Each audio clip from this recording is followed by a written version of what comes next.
All right. As soon as I sat down, I didn't know what I was sitting down for, what the message is going to be, but I did hear this is something you need to hear. So, something you need to hear is what's coming through. Something you need to hear. Something you need to hear. I also heard earlier, pay attention. So, I'm not sure what this is going to be titled, but it's either going to be titled pay attention or something you need to hear. All right, so let's find out what it is that we need to hear. They want me to use the pink matches today, so we'll do that. Although I might have to use the purple striking pad because that one's worn out. There we go. Yeah. All right. So the pink matches, I think the reason being, and they asked me to bring some more pink crystals onto my table here. So there's something about the unconditional love bringing forth. Like these are beautiful pink crystals, and they're all that soft, unconditional love pink. And I don't know why, but I've instantly become congested as I as I started to read this. So interesting. Congestion is about grief. It's related to grief. So there's something you need to hear. Pay attention. We're bringing in the unconditional love energy, and it's something about grief. So some of you may be grieving someone may have passed either recently, or it could even be decades ago. But there's some grief that needs to be addressed. And I feel like, okay, so because they're saying there's something you need to hear and pay attention, I feel like it is possibly a past loved one trying to get messages to you in some way, okay? And it's interesting because I was watching, I don't know if you know the reader. He's a medium that brings past loved ones through, Matt Fraser. I was watching his messages, and sometimes I'm like, just watching them for fun. Weird fun, I know, but anyway. But sometimes, I hear pay attention when I'm watching those, and there's something that comes through that it's like, oh, that's interesting. This could be one of my past loved ones saying this to me because it's so relatable.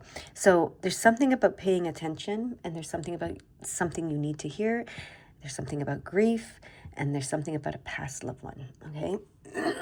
The message maybe that a past loved one is trying to get through to you. So what do we want to use for this reading? Oh, first open the energy. Okay, here we go.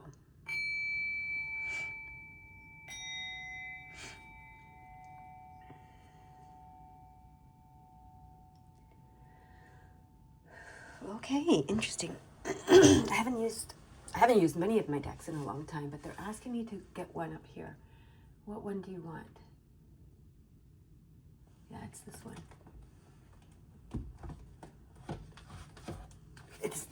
Well, there's a couple of them. This is the Lumen one, and this is the Work Your Light one that they want to get. Look, they're all the pink ones. It's the pink ones. And what other one? Those two. Okay, just these two. I thought there might be another pink one coming through, but just these two. Okay. It's about the light. There's something about the light, because this is the Lumen deck and this is the Work Your Light deck. They want me to start with the Lumen deck, okay? This is a beautiful deck. Let's see what they want to say. Okay, that was fast, and we knocked one of our little guys off. I feel like there's some, oh yeah, there is another one missing down here. Okay. Power, okay. Release. Okay. Which card goes first? Power or release? Power, that came out first. So there's power in releasing, I'm going to say maybe the grief. I don't know, but we're going to get one more card. Well, two more cards, okay.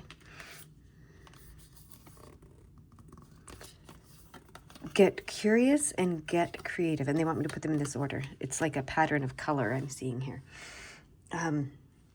So there's power in releasing.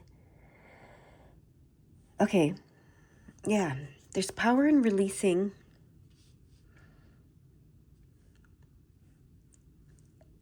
There's power in releasing. The word grief keeps coming, but it's like your beliefs around grief, your beliefs around death, your beliefs around maybe even communicating, because there's something you need to hear with your past loved ones. There's power in releasing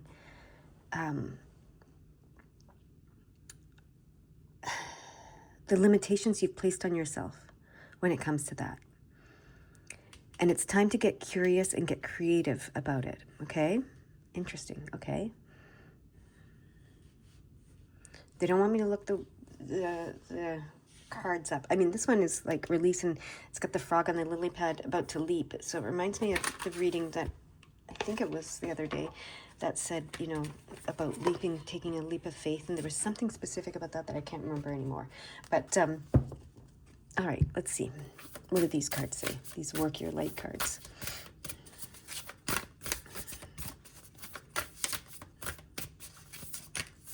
All right. Anna, grandmother of Jesus. Sending the light, laying foundations, divine plan. Okay, this one they want me to read. Okay. Remember I said it could be recent, but it could be decades ago. Now I'm hearing it could be centuries ago. Okay, because Anna, grandmother of Jesus, like this could be about, there's something you need to hear from like an ancient past loved one maybe. Okay, I don't know if ancient is the right word, but whatever the word is. Okay, let me find this card in here. And I'm so stuffed up. Where is it? Where's this card? There it is. Oh, page 88. 88. Sorry, I'm really stuffed up. 88 is abundance.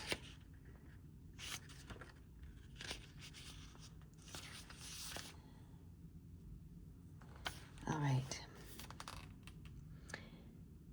So it says, seeding the light, laying foundations, divine plan. Anna, grandmother of Jesus, was an ancient mystic who dedicated her life to laying the foundations for Christ consciousness, to be woven through all of life. She is not widely known, but without her, Christ consciousness would not be rising as it is today. Anna represents the quiet dedication that is sometimes required to live a life of service. She represents the generations that come before that devoted their lives to dreaming a new world into being, while knowing that they would not see the glorious end result. She represents the dutiful soldier, the unconditional mother, and the mystic who can see the thread that is woven throughout all life. Anna teaches us that we all have a part to play in the divine plan. It doesn't have to be on the world stage to be significant. One person's part is not worthier than another. One person's part may be to mother their children, another's may be to gather women in a circle each month. No part is better or worse, more important or less significant. We each have within us a seed of light that we incarnated to share. Anna is gathering us all to remember and surrender to our part of the plan. Wow, that's amazing. And this is what it is. There's power in releasing your limitations around what you think your part in the divine plan is, okay? And get curious and get creative. So the work your light activation for this card is, beloved Anna, thank you for laying the foundations for the divine plan. May the seeds of light within me be revealed, and may I surrender to my part of the divine plan. Whoa. Okay. Yeah, this is something we need to hear.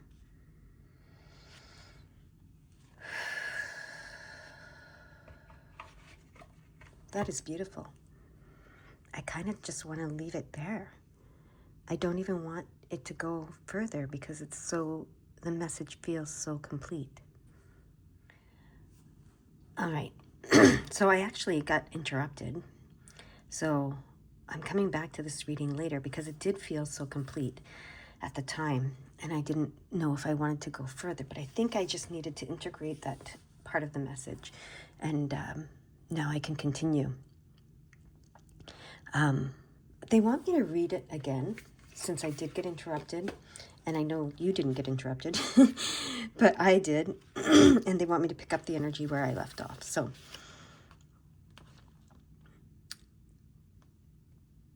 they want me to read the activation again, actually. Okay. Beloved Anna, thank you for laying the foundations for the divine plan. May the seeds of light within me be revealed, and may I surrender to my part of the divine plan. Now they're asking me to read the last paragraph. Anna teaches us that we all have a part to play in the divine plan. It doesn't have to be on the world stage to be significant. One person's part is not worthier than another. One person's part may be to mother their children. Another's may be to gather women in a circle each month. No part is better or worse, more important or less significant. We each have within us a seed of light that we incarnated to share. Anna is gathering us all to remember and surrender to our part of the plan. It's interesting because I was watching something the other day and it struck me. One thing that was commented on was, I think it was a comment actually on what I was watching. And it said, that Jesus himself did not travel far. Some people say he didn't go more than 30 miles. Some people say he didn't go more than 100 miles. But however far he went, he didn't go very far. And he just ministered to the people very close to him, physically close to him, like, geographically close to him, I guess I'm trying to say. And then I read, so I got curious about it. I was like, really? And it was like, he didn't really travel very far, but he's, his name has echoed, for centuries, millennia, I guess. And so I got curious about it and I looked it up. And like I said, some people say 30 miles, some people say 100 miles, but there's an agreement that he didn't go far geographically. And the other thing I didn't know about it, about this, is that he only started his ministry at the age of 30 and he died at 33. So he was only doing it for 3 years. So you never know the impact, I guess, is what I'm trying to say. And that's what this, book is saying, is like, we don't know what our part is and we don't know what the impact is going to be, right? And we don't know how, it doesn't have to be like you're talking to millions of people on a grand world stage to make a difference, right? So I guess that's the point. And that's what you need to hear. Ah, yes, that's what you needed to hear. Okay. Now I can get some other cards. Okay. A couple more of these cards. Okay.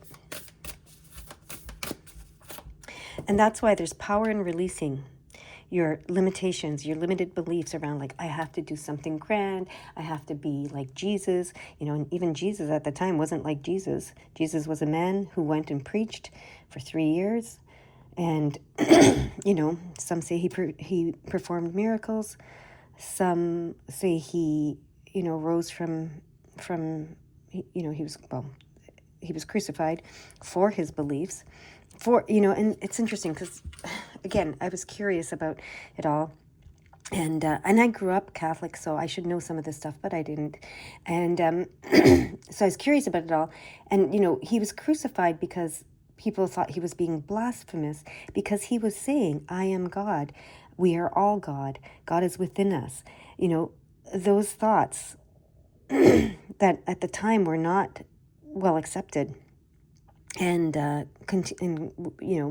were considered blasphemous. And then there were other political, he was a threat politically, some say, because of his free thinking and believing in freedom and free will and all of that stuff. So but his impact was huge. Whether he rose from the dead, whether he performed miracles, whether he turned wine into water, all of those things, who knows, right? But he was a man who preached to the people geographically close to him for 3 years about love, forgiveness, and freedom. And he had a huge impact, right? So, and whether he existed or not, I don't know. I can't prove it one way or the other, right? So whatever your beliefs are, but that's the thing. There's power in releasing your limited beliefs around anything about yourself and about the world. And it's time to get curious and get creative, right? We all have a part in this universe and the divine plan for this universe. You can call it what you want. You can call it, if you believe in it's just chaotic, well, you still have a part in it, right? If you believe there's a divine plan, well, you still have a part in it. You're here, you exist, that right? That's something you do know. And you can be sure of. Hopefully, I don't know, maybe not even, but whatever. We could go down so many rabbit holes. But my point is, you're here, you exist, so you must play a role. There must be a part for you in all of this, right? So release any limiting beliefs around what your role is, or any beliefs at all, and start to get curious and get creative about it, okay? So that's the main message here, and that's what we needed to hear today. Okay. Now, I can get the next cards.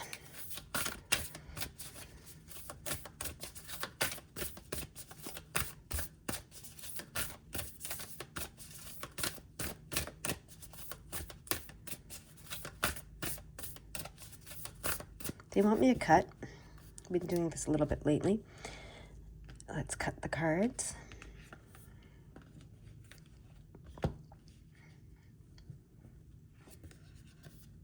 Deep replenishment. Retreat, rest, and be held. Okay. And then there's one more. The crumbling. What are you clinging to? Okay. This is, okay. How do you want me to do this? Just like that, it's fine. Okay. I know I'm covering up cards, but it's okay. All right. Deep replenishment. Retreat, rest, and be held. Okay. Let's see what that has to say. What more the book has to say about that. 64. Okay.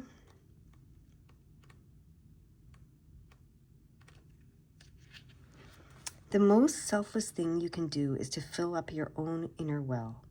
When we are running around half filled, we subconsciously look to things and people around us to give us nourishment and nurturing that we so deeply crave. Nothing can grow in barren lands. You are no good to anyone if you're running on empty. The feminine is bountiful, fertile, and rich. Tend to your own well and watch as the amount you have to give multiplies. Okay.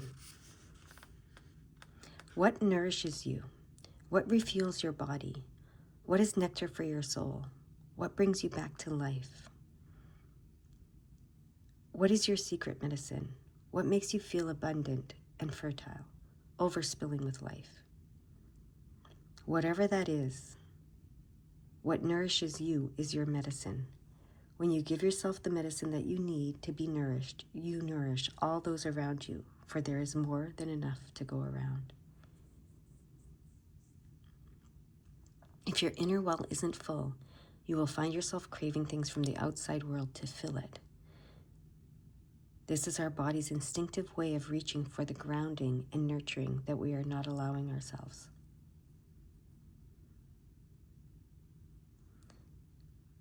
So do something that deeply replenishes you today. Okay, so that's a bit of advice. And then the crumbling. What are you clinging to? Now remember, the last reading was about letting the things be destroyed that need to be destroyed, right? In order to make room for something new and more aligned with you. So let's see what this card says. There is a shift happening right now where anything inauthentic can no longer survive. Relationships, jobs, social structures, anything built on shaky ground is destined to tumble down. It's happening to bring you back home to who you truly are, both individually and to society as a whole, so you can live a life that is in alignment with who you truly are. When you're in the thick of it, it can feel like a personal attack from the universe. Have faith, because the difficult times will be your defining moments. You will be reborn in the fire. You are being called to surrender, to stop trying to hold it together, to loosen your grip, to let the crumbling occur. It may be difficult at first, but in the end, the sooner you let go, there's power in the release, remember? The sooner the rebirthing will occur. What are you trying to hold together? What are you doing your best to avoid? How are you trying to pretend everything is okay?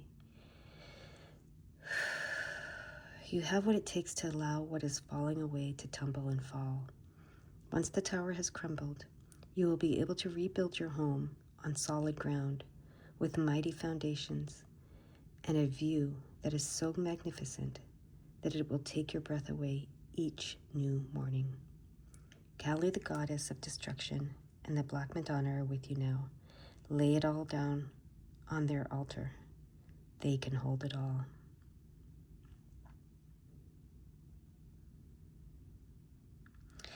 So the question here is, what are you clinging to for fear of nothing coming to take its place?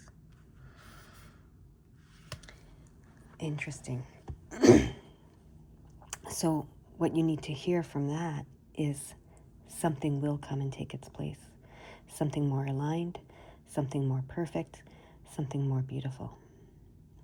It's very interesting. I'm being reminded of something that came through. The first time I went to a reader where my father actually came through to talk to me. It was about a relationship I was in that I was clinging to. And it wasn't that the relationship was bad, but it wasn't the relationship that I knew I was meant to be in for the rest of my life. But I didn't want to let it go because, there was nothing bad about it. And, I guess for fear that nothing else was going to come and take its place. And the way that my dad, through a medium, described it was, he said, sometimes, we've got to let things, break. And it's difficult when they break, right? We're upset. Say if you take the relationship and you think of it like a vase and you let it go and it falls to the ground and it breaks. And, especially if you love the person and there's nothing wrong in the relationship, which was my situation, really. But I just knew it wasn't the right vase for me, I guess, the right vase for me, right? So, the way that my father described it through this medium was, when you let it go, it's going to fall to the ground. It's going to smash. It's going to hurt. It's going to be upsetting. You're going to feel grief for what you've lost.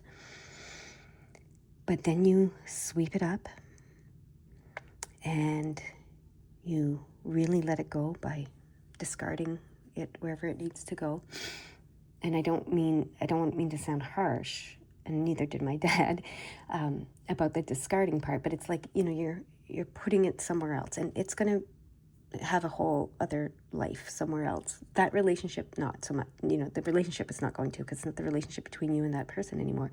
But the pieces of it will, because you'll take pieces of it from your, you'll learn and take pieces of it and move forward to your next relationships, and so will the other person. But that relationship is done, and it is, to some extent, put aside, discarded, however you want to describe that. And then there's an empty space on your table. And there's some time, it takes some time for the new vase to be chosen and to be, to appear to you, for you to see the one that you want at the store or whatever. And but when you get that new vase, you're gonna love it. It's gonna be perfect, exactly what you wanted. And that's kind of how this card is making me feel, right? What are you clinging to for fear that nothing will come and take its place? Something will come and take its place. Okay, so that's something else you needed to hear. So what did we need to hear today with this reading? There is a part for us. We play a part in this universe. And no part is bigger or smaller, more worthy or less worthy. Okay? Well, the first message was there's power in releasing. Okay? Letting go. And then it's time to get curious and creative to attract and create something new. There is a part for you to play in the universe, and it's just as important as any other role that anyone else has or any other being has. Fill your own cup, right? Do what nourishes you, okay? It is your medicine. It will heal you. And let go of whatever it is you're holding on to for fear that something will not come to take its place, because something will. Okay, is there anything else? Oh, yes. So it was 40. I think that one was 64. Yeah, I think that was the numbers. Let me look. There were numbers. 40, 64, and 88. They want me to read those numbers in the order that they came out. So 88, 40, and 64. Is that right? 88, 40, no, 88, 64, and 40. Yeah, that's right. 88, 64, and 40. So I'm going to read those messages. Here we go. 88. There's a portal opening up for you to step into a more spiritually centered life. That goes with this card. Okay. And then 64. Your angels are inviting you to spend more time in contemplation and meditation so that they can strengthen the communication channels between you. That's the deep replenishment card. That's the medicine, okay? And then 40. God and angels are with you now. Have no fear. Have no fear. Let it go, whatever it is, okay? That's where I'm going to leave this. That's what you needed to hear. Bye-bye for now.